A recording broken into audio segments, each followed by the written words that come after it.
My name is Destiny James, and this is my child observation documentation and assessment assignment for ECCE 11-12. The date is March 1st, 2024. The purpose of this assignment is to accumulate all that has been learned in the ECCE 11-12 classroom through observing, documenting, and assessing the young child. My presentation consists of my observations of a child aged 2 years old and my findings on where they are developmentally. First, we have the gross motor domain, and the GELDS indicators and standards that I observed were PDM 3.2a and PDM 5.2a. In my observation, the child was playing a game of catch with a dog, and in doing so, he began to bend at the knee and pick up the ball and roll it. He also ran and jumped and climbed onto a couch. For my Learning Center materials, I would provide the child with various size balls. In my observation, this ball that the child used was very small, so he was able to manipulate it with only one hand. And so I would provide various size balls in order for the child to manipulate the ball using different muscles, whether that be through holding two hands or maybe throwing it upper hand.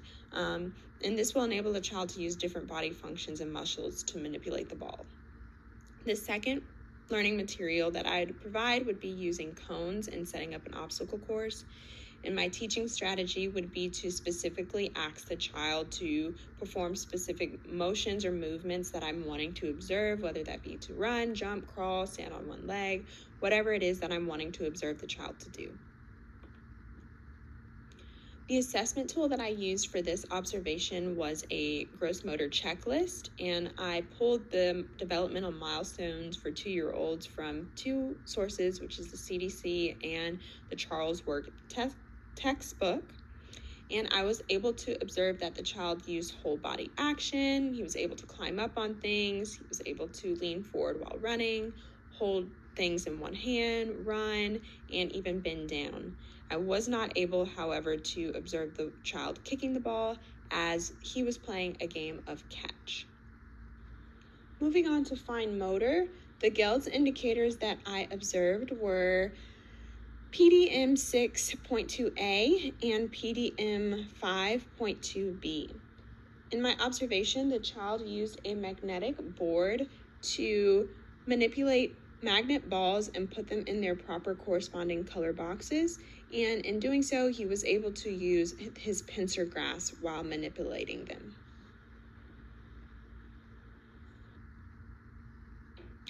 To provide further developmental practice in the fine motor domain, I would provide the child with a colander and pipe cleaners so the child can again practice that pincer grasp by grasping the pipe cleaners and placing them through the holes.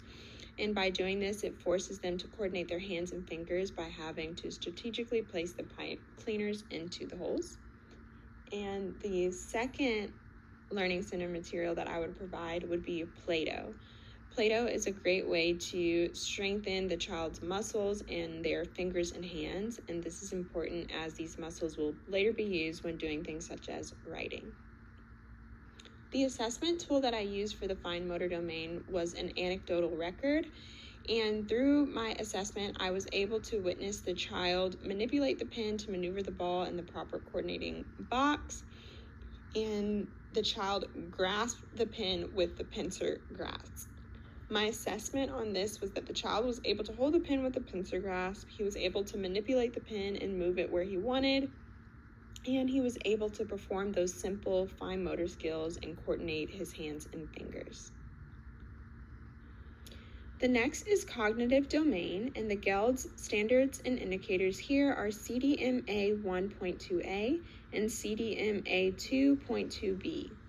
In my observation, the child lined up rows of colored pencils and was able to use one-to-one correspondence to count them out up to 3, but was able to properly recite numbers up to 10 in sequence. Through my observation, I could see that the child would benefit from more one-to-one correspondence practice. So some learning center materials that I would use would be a counter and ice cube tray. And my teaching strategy for this would to be help the child practice that one-to-one correspondence by counting with them each time they placed a manipulative, whether it be a cube or something else, into each corresponding ice cube tray. And this ensures that the child will correspond the counter with only one count in the sequence. The second learning center material would be wooden blocks, and this is just an organic way to practice counting with the child as he's playing.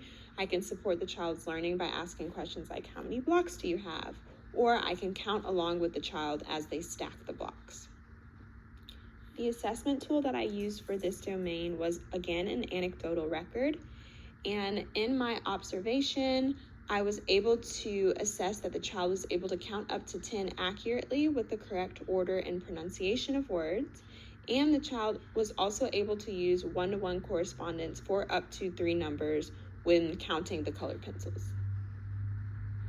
Next, we have the language domain.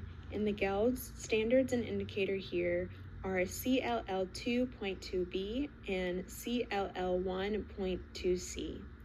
In my observation, the child went to the aquarium and was able to identify vocabulary words from our reading and was able to respond appropriately to questions such as, what animal is that? And properly respond with stingray. Some learning center materials that I would provide would be books, as this is a great way to build upon students' vocabulary and familiarity with letters and sounds. And a second one would be this manipulative softbox, which is another way to build upon the practice of vocabulary words in a way that the student can physically touch and interact with the objects. My teaching strategy for this would be asking the questions along with the child, such as, what's in the box, or where's the frog? The assessment tool that I used for the language domain was another checklist. And through my observation, my assessment was that the child was able to easily identify the vocabulary words, fish, stingray, starfish, and octopus that were previously discussed in our book reading. And the child answered appropriately when asked to identify a stingray when asked, what is that? The standards and indicator I observed here were SED 2.2a and SED 4.2b. And in my observation, the child was not willing to approach the penguin encounter at the aquarium until he was reassured by myself, and he expressed that his need to be picked up through using gestures. For the social emotional domain, some learning center materials that I would provide would be sign language charts and emotion charts. My teaching strategy for sign language would be to practice this with the child in order for them to communicate and express their needs non-verbally. And my teaching strategy for the emotions chart would be to help the child identify how they're feeling by visually identifying and pointing to how they feel in order to talk through it with them and figure out the need that they may have. The assessment tool that I used for this was another anecdotal record, and through my assessment, the child showed me he was able to gain reassurance from familiar adults in order to engage in a new activity, and he was also able to show me that he could communicate his needs using gestures. Lastly, we have self-help, and these GELD standards and indicators are SED 1.2b and SED 1.2c. The child came over and expressed that he wanted to help with laundry by saying, I help, and also showed satisfaction in his work when finished by saying yay and clapping his hands. Some tools and teaching strategies I would provide would be a child-sized cleaning set, and this would help the student to clean up after themselves independently, thus building their confidence and self-satisfaction, as well as a toothbrush cleaning toy, which allows the child to practice self-help skills like brushing their teeth. The assessment tool that I used for this was another anecdotal record, and in doing so, I was able to assess the child use the pronoun I when asking, I help, And the child was also able to express self-satisfaction when completing the task of placing the laundry into the washing machine. That concludes my assignment, and these are all of the resources that I used within it. Thank you for watching.